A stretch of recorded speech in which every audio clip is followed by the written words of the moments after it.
Welcome to the Great Security Debate.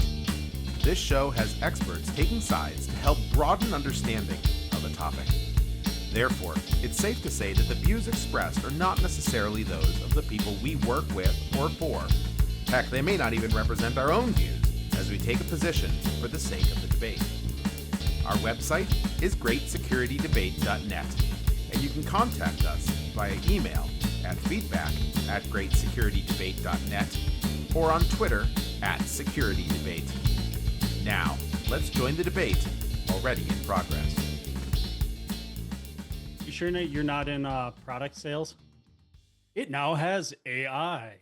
It all has AI. Like, do you think about that? Like, Asterisk. go back to, you were just walking us through like the change in acronyms and a WAF because now it can do something else. Like, isn't that just indicative of our field and the haves and have-nots? Like, it's still a WAF. It's just you've got companies that refuse to evolve and become something more to address evolving technology. So, oh, well, you're just a WAF. Now I need WAF WAF plus. Yeah. Yeah. Yeah. Does your WAF do Clippy too? Mine does. Because I'm getting so sick of all the acronyms. That's yeah. Because a lot of it is like the idea of, well, we're using AI, so it does this. So now it's automated this. So we can't just call it next gen WAF. We have to call it X. But it's interesting because, like you say, shift left, security as code.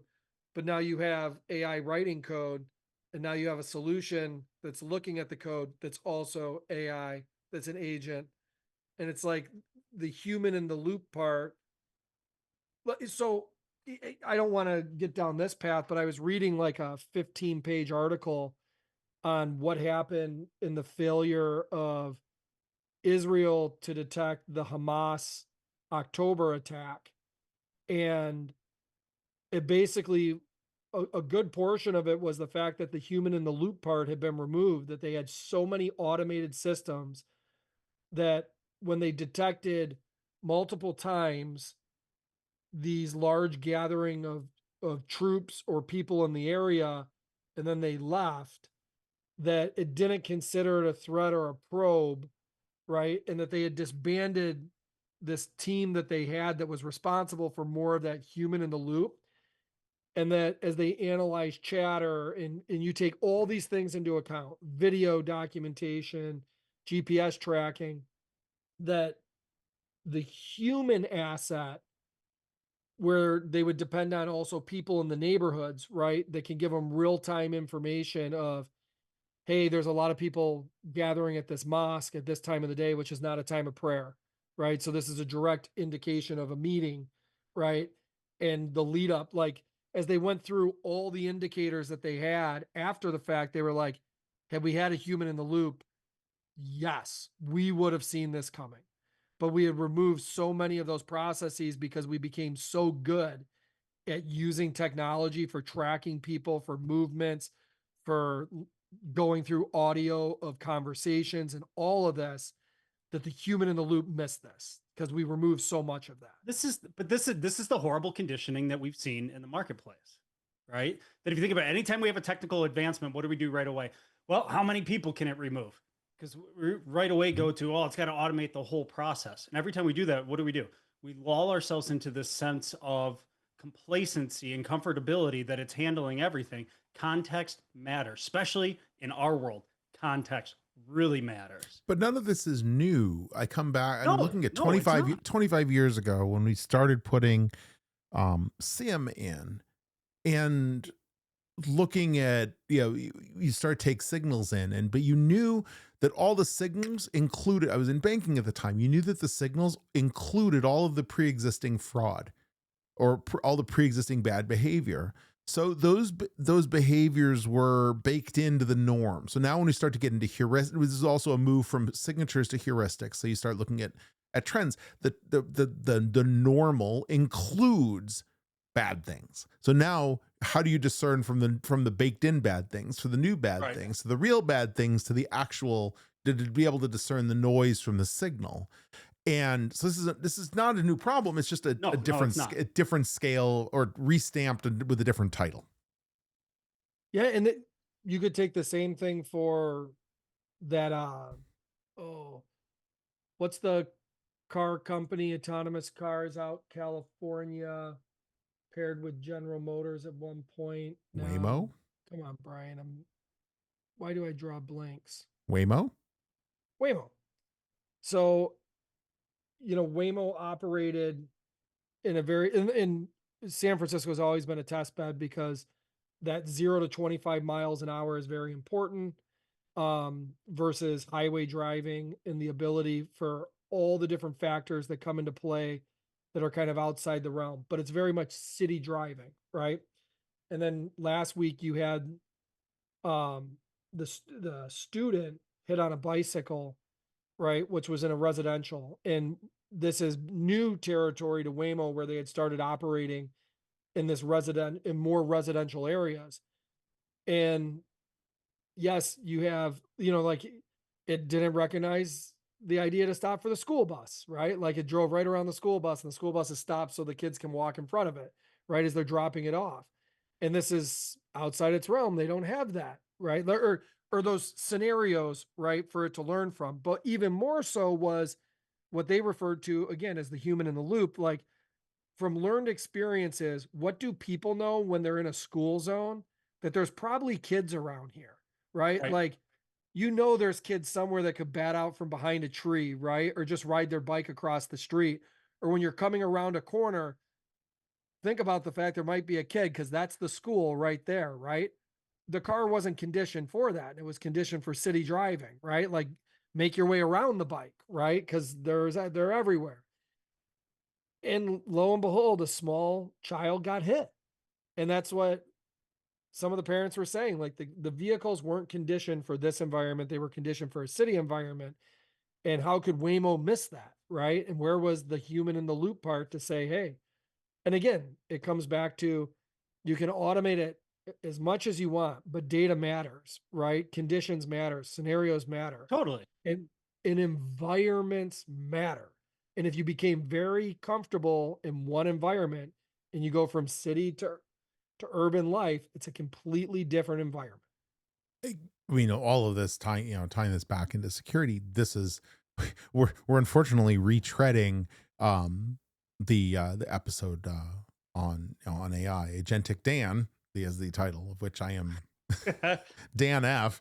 But I mean the idea that the context is king, and that unless you can train on the brain experiences, none of it's going to be able to, unless you can get a true hive mind, which in theory makes good sense, is very interesting, but the downsides I think are quite monumental. By the way, watch the series show Pluribus.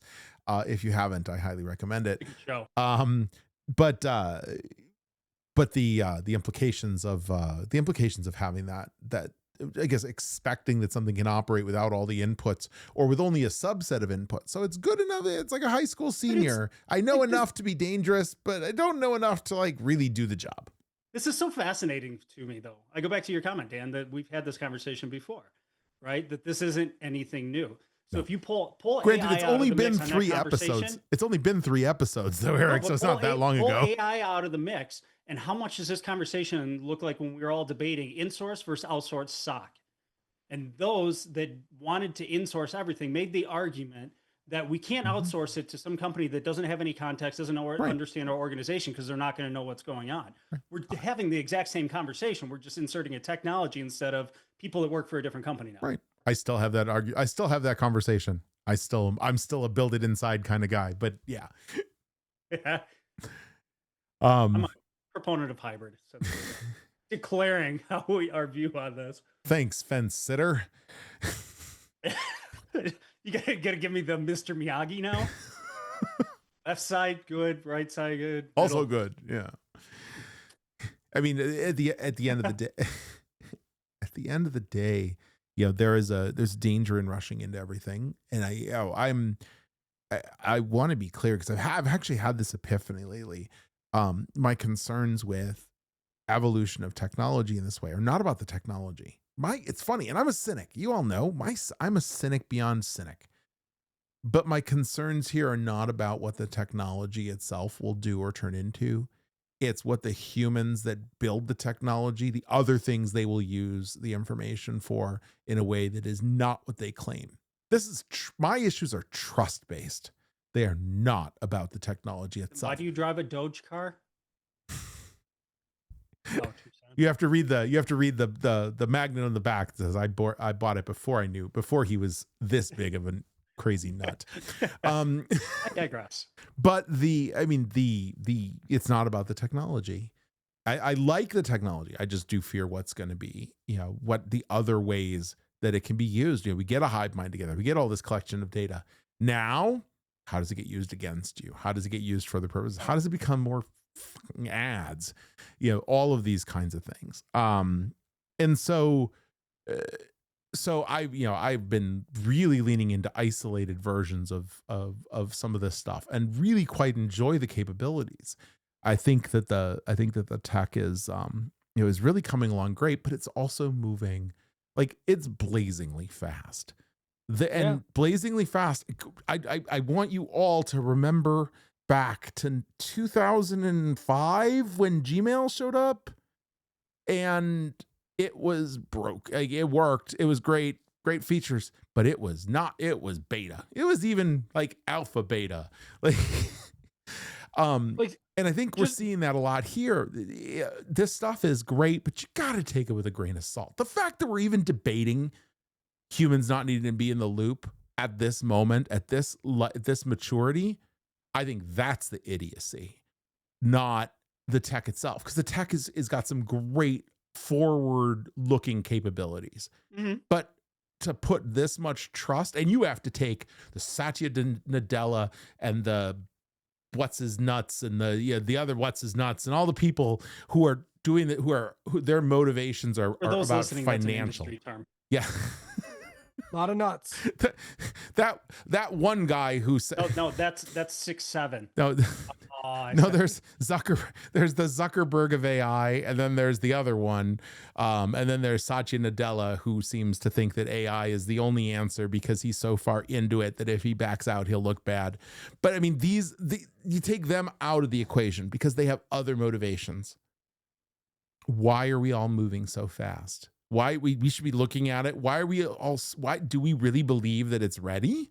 I think it helps us. I think we use it to inform, but I don't think we're ready, especially in an industry like security. I'm glad that the health industry is moving forward with it cautiously, but has put barriers on using it for full automation. Maybe we talked about this in the other episode, but the fact that Utah is letting AI do automated prescriptions, I think is a bridge too far. I'm not familiar with the guide rails on it, but like at its surface, maybe that's starting to border on dangerous ground. But like, I think use it. We should use it. We should use it in isolated to deal with the trust issue, and we should deal with it. We should use it in a controlled, and don't let it just start taking over the world. Not in the Terminator way, but I mean, just doing its own thing and being, trusting it to no end, until we have a better sense, or it's quite a bit more mature. It's funny you talk about, because we were talking about like API security, WAF security, et cetera. You go back and look at open source technologies, the word dependencies, right? Like, where are these dependencies built in? And we have used the statement before, like, your parents' luxuries become your necessities, right? Like, that timeline is even shortened even more. It's like, well, that luxury I had 5 months ago has now become my necessity, right? Like the time span of, like, yes, we had one little TV in the house now, and that was a black and white with 6 channels. And by the way, the channels were free back then, right? Where now it's like, I have 5 subscriptions. I paid $200 a month for this, plus I had to add this. And by the way, Disney Plus just increased another $100, but my kids love it, so I added that. Like, whoa. Like, where I'm going with this is, why does even cybersecurity exist, right? Like, there was this really cool thing called the internet that was created as a way to communicate and share information from university to university, and it was going to help research and change the world and fight disease. And before you know it, like that's why the book The Cuckoo's Egg was so great, because it was written about something so long ago that was literally just using that telco connection to say, hey, how far can I reach and how far can I go and how deep can I get in? And then what can I learn? And it was kind of that creativity, right? But this connected sense. And then yes, I'm going very wide and broad back there to where I'm going with this. But now, how far is the technology going? And you talk about human in the loop. It was always humans in the loop and curiosity of using the technology to do things, sometimes not great things, which is why security existed. But then you talk about that data, right? Like there's a book called AI 41, which I just started as a recommendation from someone else that talks about what AI will look like in the year 2041. But it was written about 2 years ago, and they chose AI 41 because 41 kind of looks like AI. So it's like AI. But these are practitioners, and I don't want to refer to everyone as experts, but people that have spent a long time working on large language models, data analytics, et cetera, that then worked with somebody in kind of the creative space to say, here's 4 or 5 examples of where we see it going, and here's how that technology would work today and how it would work then, right? But they're like the ability to do some of this video creation, to pretend to create a video of yourself and someone else. Like go back to 2018 when somebody created the video of Obama saying, Trump sucks or Trump's an idiot, right? And it was a fake, but it was really good, right? And at that time, all you need is someone to watch it one time, right? And if they know nothing about technology or how that could have been done, they believe it and they share it 1,000 times over. And before you could even say in 24 hours that, oh, that wasn't him, the damage is already done. Right. Right. And you can't take that back once the image is put into somebody's head. Right. So it really gave people a snapshot. And the book talks specifically about that, but then takes it to a whole nother level where people are now wearing around fake masks, right? Because they're trying to hide their identity. But there's all these camera systems that can detect a fake mask, and it's illegal to wear the fake mask, right? So you get these companies that are creating really, really good ones. And then you got to have alternate IDs for everywhere you go, because how you go through a train station and all of this. So you look into the vehicle technology, because I started with that simple Waymo example of human in the loop and not knowing their environment, right? And the automotive companies very much want to get into that data game, because that's why the cell phone's so valuable, because of the metadata and the tracking, right? Why is Palantir worth what they are, right? What do they have their hands into all over, right? Is all of that metadata.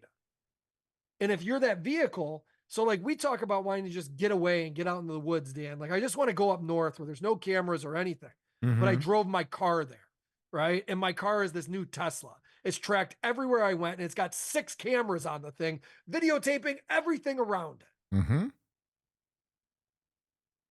That data, that's the, when people say the data, the new gold, oil, data yeah. is the new gold or the new oil or the new silver, based on silver pricing, insert comment. That value, like, well, they say, I don't know what the value of it is. Yeah, you do. Because if you have a lot of it, and a lot of it on people, where they go, what they do, like, and then you're saying we're going to add these agentic AI agents that just make decisions and will take over this task for this human and this task for this human. All of that was us. Like we empowered it by teaching it everything we do to say, could it do it better? But can it do it better? And people will argue this. Like we jokingly, Dan said that, AI was just a really creative search Really engine, big search right? engine. Yeah. Yeah, which it can be, right? But then you just had OpenAI decide to start dropping ads into it, which then was it Anthropic or Claude that came out with that great ad. I mean, it is amazing. I don't think it actually comes out until Sunday, but yeah. But when this episode airs, yes, if you watched it during the Super Bowl, I believe there will be an Anthropic ad that caused a whiny. By the way, What's His Nuts one was Sam Altman. That's the name I was looking for, which resulted in a very whiny post on Twitter about ads and etc. So where my ask here is, like, you have compliance requirements, right? HIPAA, et cetera. Like you have this medical data, but all this other data, which we've called metadata for a long time, but it's my data, right? And like, if in order to have my car get updates, right, for all this software you put in it now, I have to say I agree with you tracking everything I do just in order to get this update that I might need. Like, it kind of feels like you got my arm twisted behind my back, right? And it's like, I know you ordered the pizza. I need all this data, or else we don't put the pepperonis on it. It's just how it's going to go this time, right? That's an old pepperoni that you ordered. We don't have it anymore. You want the new one? I need to know everything. First child, give me all the info, right? It's like, Yep. I just wanted I just wanted tires on the car to work, but you have an ECU in it and the braking system that needs an update. I just didn't want to die. So you really need to know everything about me, where I go, how fast I go, right? How I took this corner at 35 and where I was at this time of the day when I drove by this person who might have committed a crime, but had nothing to do with me.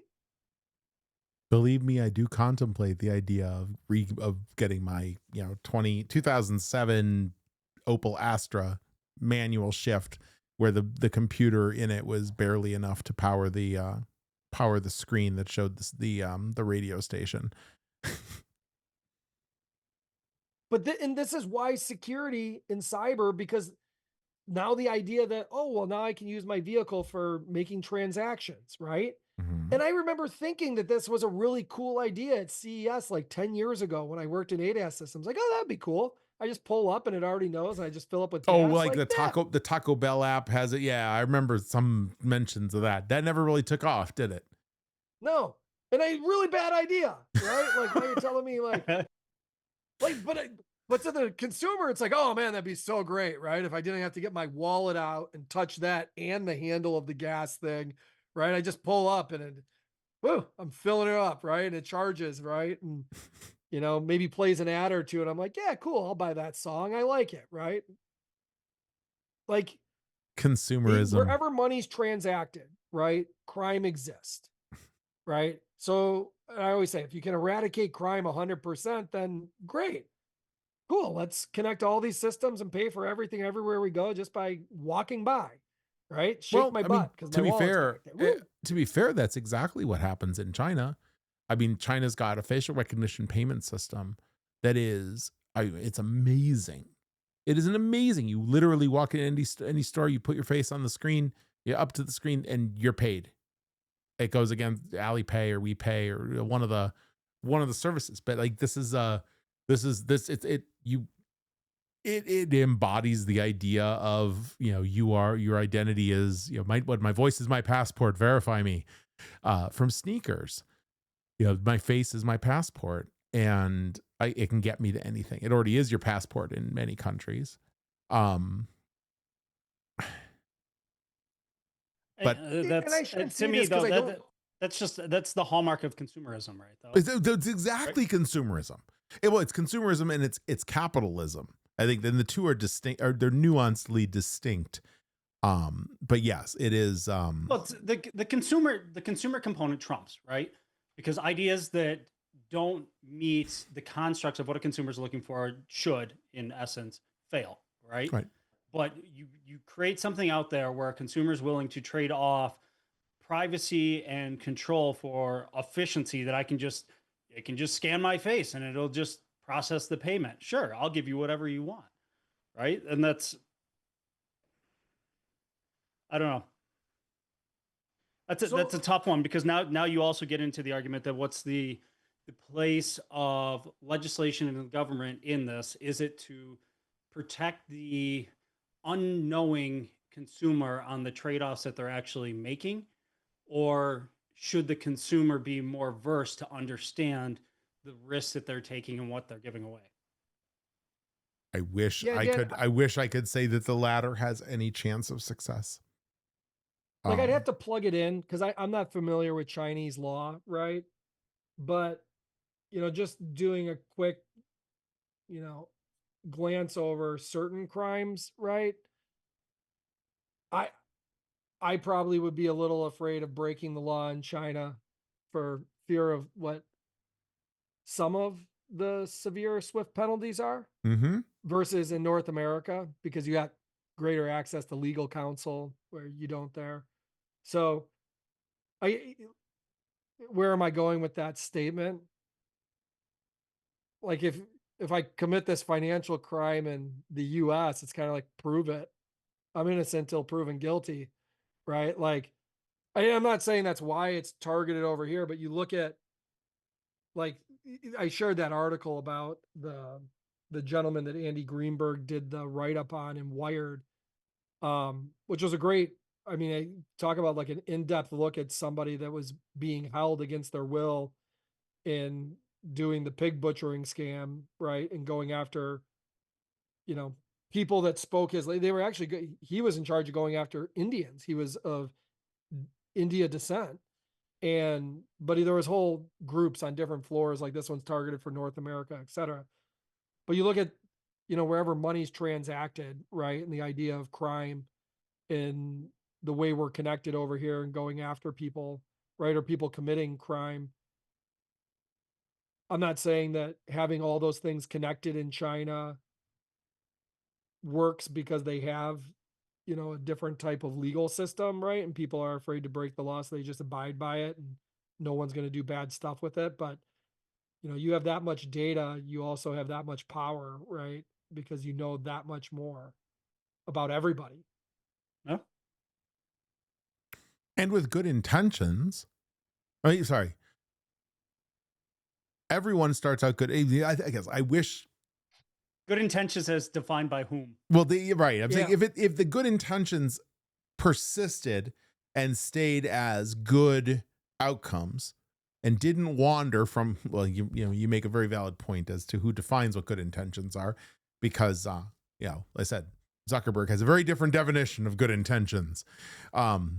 So those.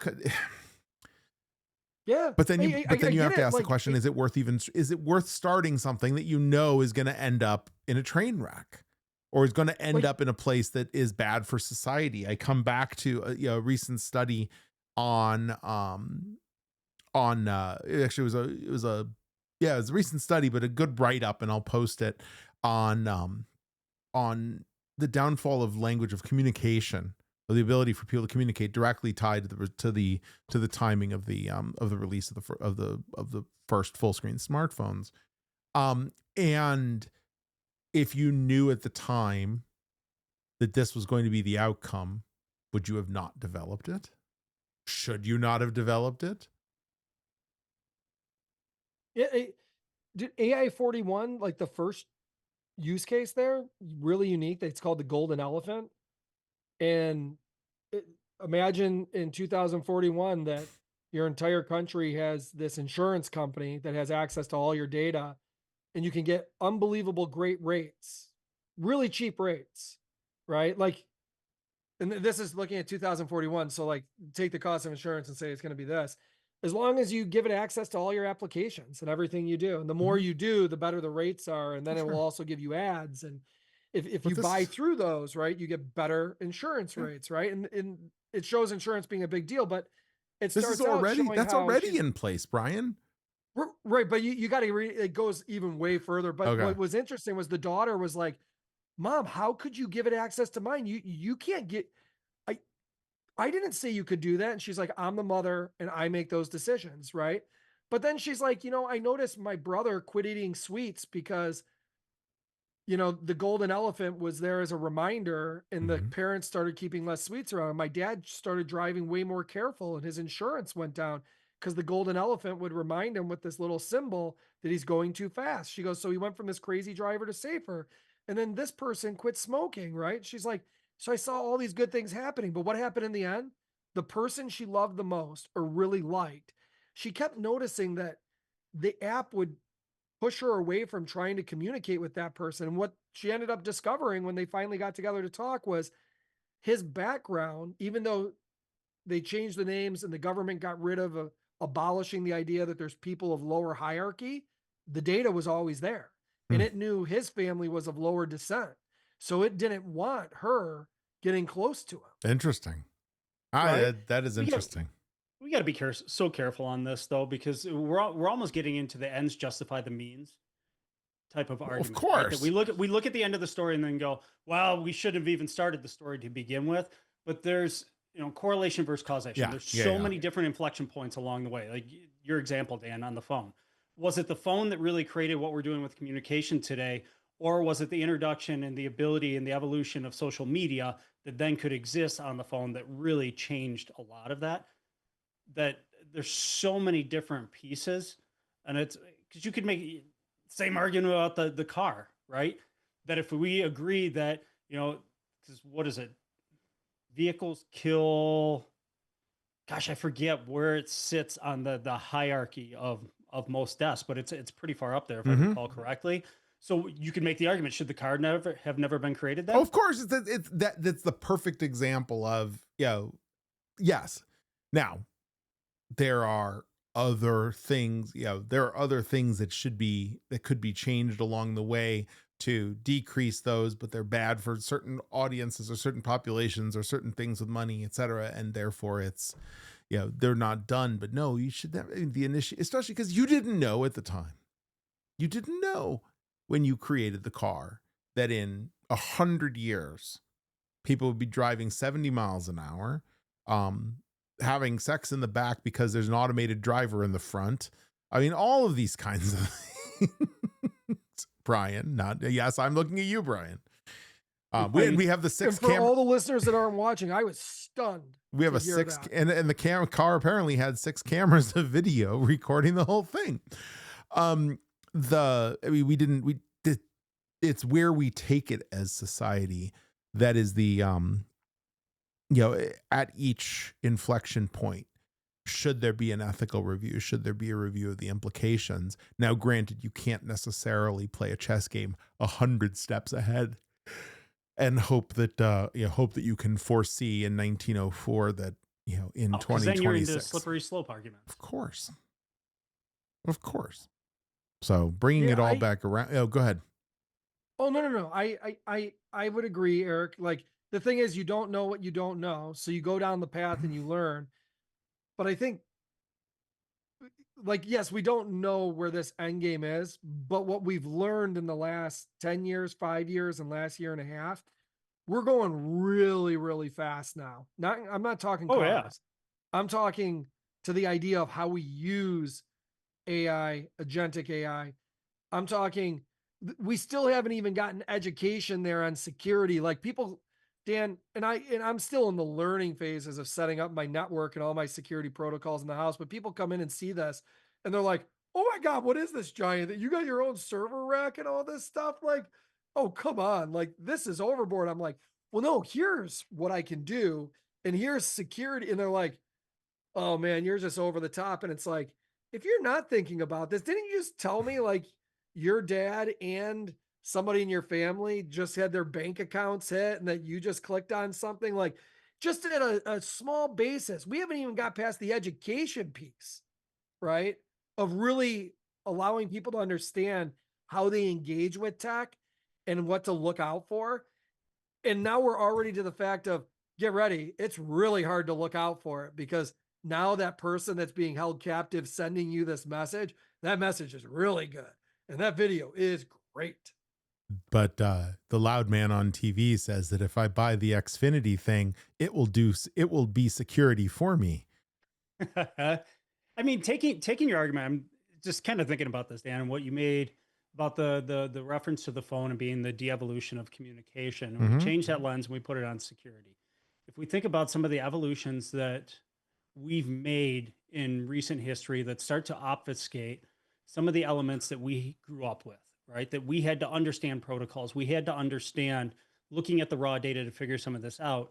Younger generations that are coming to the field, is there a huge disservice that's now going to be done because they didn't have to go through that learning to understand how things actually work? I just have a chat bot or a tool now that gives me the answer. Eric, your hair is not gray enough to be able to make that kind of old fart comment. But I don't disagree. If you translated it into, into the last round of this, which is that you didn't pay your dues argument, insecurity, and this applies so to. I don't want to say that. Though. But think about it. Though. It's not far. It's just another iteration of you didn't pay your dues, so you don't understand and you can't troubleshoot. And I think, as much as I love to go into old man shaking fist at cloud mode and say that the kids don't understand, society has not disappeared, and every generation makes this same kind of comment about the kids that come before. Totally. Every generation. So they'll figure the generation behiin them is going to be the death of us. Exactly. I mean, I do think that as a society that, the shelf life of a democracy is near, and we do see a lot of trends systemically toward, the end of the Roman Empire. Hint, let's try and not do that. But I think it's different inputs, we have different catalysts, different things. And this is what I want to explore on the new show, on the final act show, is a lot of the how we got here and why we do some of the things we do, with a vision toward not necessarily foisting the things that we had to do on the ones that come next. Maybe they do find a way to do it better. Maybe they don't need, and I grew up in an era, I'll take it really far back. I grew up in an area where calculators were absolutely the devil. You had to do the arithmetic. I got my first calculator. I can't get at it quickly. Where's my calculator? But I got my first calculator when I graduated high school. Stuck in the pocket protector. Yeah, no, it was a great calculator. Where's my stapler? It is one of my favorite calculators in the world. I still use it today, 35 years later. I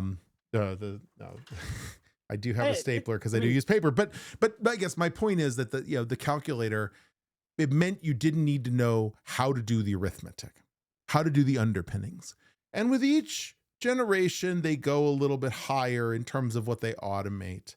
Now we can do the arithmetic in the calculator.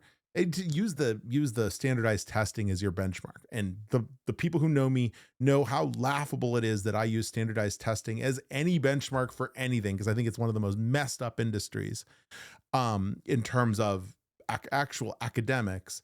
But they've now raised that you can do these things. And then they raised it one more time. You can now bring in you can only bring in dumb calculators. Now you can bring in smart calculators of a certain kind that can't run their own programs, because we can manage this. And what it is you change the parameters. You build in for that level of automation, and you grow beyond that. What? So here's where I agree and disagree. All right. The show is called The Debate, so let's go. So if you were to take an exam, right, in Calc 2, Calc 3, transport phenomena, and the question basis they gave you to solve, if you didn't have the calculator to do some of what I'll look as the low end computation quickly, and had to write everything out by hand just to get into the differential equation piece of it, that would be a 4 or 5 hour exam versus a 2 hour exam. Yep. But to get, that's what they were. Right. But that basis though of understanding, and this goes back to, before you can get here though, you have to understand problem solving at its root. To understand quantitative problem solving, you do have to learn why 2 + 2 = 4. To understand why in DiffEq 2 + 2 may not equal 4, right? Given these parameters. But without that, you're just like, just putting it in the computer, but don't understand the logic of why you're solving, right? The quantitative piece of it. So that learning and progression to getting there is, I still view as very important. It's why I love doing that little, what I'll call simple arithmetic with the kids. And I straight up said in front of Kelly that, hey, I am totally fine with printing, a few pages of just 100 different, equations, like requests, like 2 + 2, 2 + 3, 2 + 5, all the way across, and just having the kids memorize, right? Like they get that this plus this equals 4. Like they can move the pieces. They're logical enough there.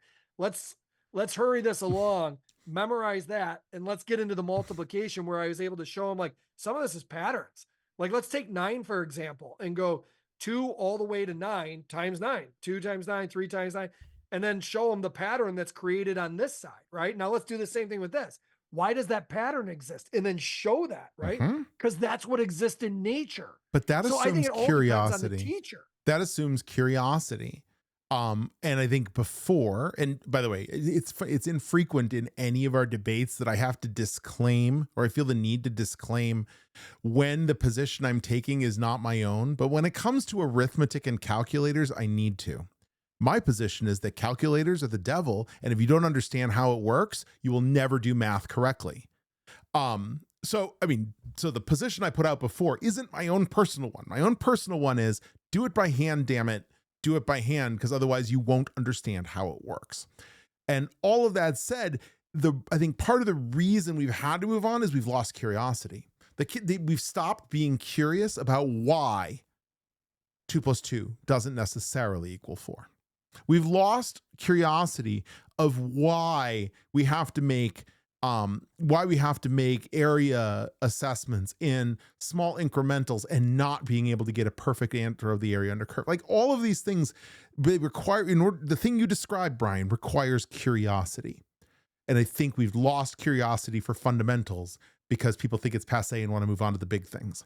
I fear that over time, this leads to incomplete solutions and not being able to troubleshoot. So bringing it all the way back around to where Erik started, the fact that you don't understand the fundamentals on a network mean that you're going to be dependent on the tool to tell you and won't necessarily know when it's full of shit.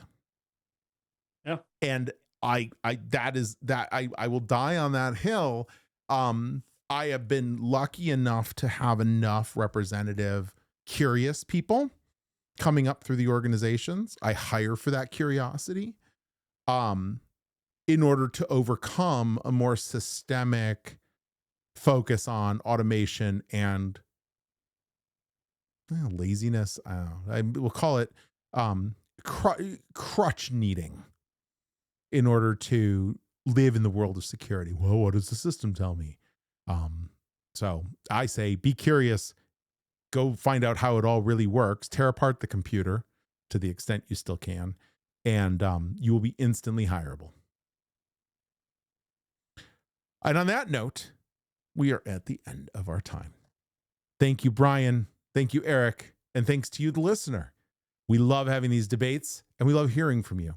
If you have topic ideas, if you have a dispute, if you think I am full of it and that calculators are the only answer and that who needs to know what a PCAP says in order to be able to troubleshoot or secure a network, send it to us.